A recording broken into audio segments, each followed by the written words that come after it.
Did you know that Prince Harry was crushing on Meghan Markle for 2 years before they were eventually introduced, or that Markle once told the creator of Suits that she was refusing to take part in any gratuitous scenes when she got fed up with her character being written into scenes wearing nothing but a towel? Advertisement continue reading below. Well, neither did we until we got a sneak preview of Channel 4's When Harry Met Meghan, A Royal Romance.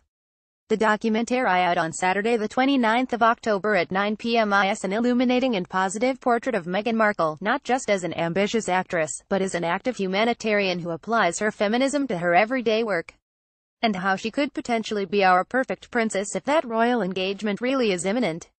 Here's 9 things we learned about Markle and her relationship with Prince Harry. 1. Prince Harry has basically ended up with his celebrity crush. Getty USA Network. Just when you thought their relationship couldn't possibly sound even more like a real life, Prince Harry reportedly had a crush on Meghan Markle for 2 years before they met. Advertisement continue reading below. According to royal commentator Katie Nicholl, Harry had told friends that Mark was his ideal woman after becoming a huge fan of her hit series Suits, and falling for her formidable character Rachel Zane. He had a crush on Rachel Zane 2 years before he met Meghan, and the reason I know is because I was having drinks with one of his friends, Nicholl says. Harry's friend told me she'd been on a night out with Prince Harry. He was single at the time, so she said, "Harry, who's your ideal girl?" And he said Meghan Markle from Suits. 2. And here's a reminder of how Harry met Meghan. Getty. Last summer, Prince Harry asked their mutual friend Marcus Anderson for an introduction when he was in London with Meghan Markle, who happened to be supporting close friend Serena Williams at Wimbledon. Advertisement continue reading below. Advertisement continue reading below. As Anderson is a consultant of Soho House, he arranged the meeting at Dean Street, Soho House, with a group of friends, Cupid Anderson included, and the pair apparently hit it off immediately. It's claimed that Markle wasn't swayed by Harry's royal status, but was apparently charmed by his cuteness. Nicholl added, he asked Marcus if he could set up, not a date, but an opportunity for them to meet, and that happened in one of the private rooms of Soho House. There were about 7 or 8 of them all together, and it was a perfect opportunity for Harry and Meghan to come together in a really informal environment and actually talk. She was funny, feisty, confident, and she wasn't swayed or knocked by the fact that he was Prince Harry. She thought he was terribly cute. And shortly after, the pair began their secret, long-distance relationship. 3. Markle was once suitcase girl number 24 on Deal or No Deal. YouTube advertisement continue reading below. We've all got to start somewhere, and one of Markle's first ever jobs was as a suitcase girl on Deal or No Deal. Her main role was to entice contestants on whether her suitcase contained $1 or $1 million. Markle has previously spoken out about the challenges of securing a part in Hollywood as a mixed-race woman in her thought-provoking essay on Identity for Elle. She wrote, "I wasn't black enough for the black roles, and I wasn't white enough for the white ones, leaving me somewhere in the middle as the ethnic chameleon who couldn't book a job."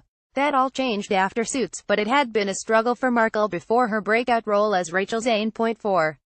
Markle showed her talent for comedy in rom-com Random Encounters. YouTube advertisement continue reading below. Advertisement continue reading below. Back in 2010, Markle landed a part as the sassy best friend in low-budget comedy movie Random Encounters opposite Abby Wathan. Director Boris Undorf commended Markle's professionalism during the 18-day shoot, which consisted of long hours and little pay. All the comforts of a bigger project weren't there, Undorf said. She was very much like, "Yep, I got it. I know it's long hours, but I love doing it, and I'll do my best to serve the film, not just myself." Co-star and friend Wathan added, "It was great to work with her because she's a pro, and it's great to work with pros. It was lovely. We sat in my trailer and just giggled. She's just vivacious." 5. Meghan Markle originally hails from Yorkshire. Advertisement continue reading below. While Markle grew up in a leafy LA suburb, historian Andy Alickney reveals that her great-great-grandmother, Martha Sykes, can be traced back to England. Alickney claims that Sykes on her father Thomas Markle's side was born in Yorkshire, before moving to the US with her parents, Thomas and Mary, when she was 1. Most likely the Sykes family came from Yorkshire, a coal mining region, and the name Sykes was popular up that way, Alickney explained in the production. This was deducted from a copy of the 1870 census from the Mahanoy Township in Schuylkill County, in the foothills of the Appalachian Mountains, which showed that the family was living with 3-year-old Martha in the mining area of Pennsylvania. The family left England in 1869 during the reign of Prince Harry's relative Queen Victoria in the search of a better life in America. However, Martha's father Thomas died of heart failure while working in a local colliery, and was survived by his wife and 5 children. Ex-miner Perry Pillar predicted that the family would have lived in a poor rough lumber home with no indoor plumbing with open sewers outside. 6. The Queen is delighted by Harry's relationship with Markle. Getty advertisement continue reading below. Advertisement continue reading below. The royal family are something of an enigma, so it's hard to know what they really think about Prince Harry and Meghan Markle's relationship, although it was recently reported that Harry has introduced Markle to the Queen over tea at Buckingham Palace. But royal correspondent Nicole insists the Queen is delighted by their coupling, explaining simply all the Queen wants is for her children and her grandchildren to be happy. If Prince Harry is happy with Meghan, there is really no concerns on the Queen's side. 7. Markle is a humanitarian at heart. American journalist and TV writer Mark Burnett confirms what we already know. Markle is more than your average actress, and understands the world has bigger needs. Advertisement continue reading below. She took the unusual step in shadowing a UN intern when she was made UN Women's Advocate for Political Participation and Leadership, admitting she wanted to fully immerse herself in the role and get a wider understanding of it. Markle is also an ambassador for Canada's World Vision Clean Water campaign, has traveled to Rwanda as part of her campaigning. And of course she gave a stirring speech about feminism before the UN Secretary-General Ban Ki-moon in 2015. She has this genuine passion to help other people. She really is a humanitarian at heart. That's what she wants to do, royal correspondent Nicole said. 8. Markle called the Suits creator to tell him she was done doing gratuitous scenes. Getty. While discussing gender equality at the One U World Summit last year, Meghan revealed she was fed up with all the gratuitous and semi-naked scenes involving her character Rachel Zane. Advertisement continue reading below. Advertisement continue reading below. So Markle disclosed that she contacted the show's creator to tell him Aaron course she would no longer going to be doing them. This season every script seemed to begin with Rachel enters the room wearing a towel, and I thought, nope, I'm not doing it anymore.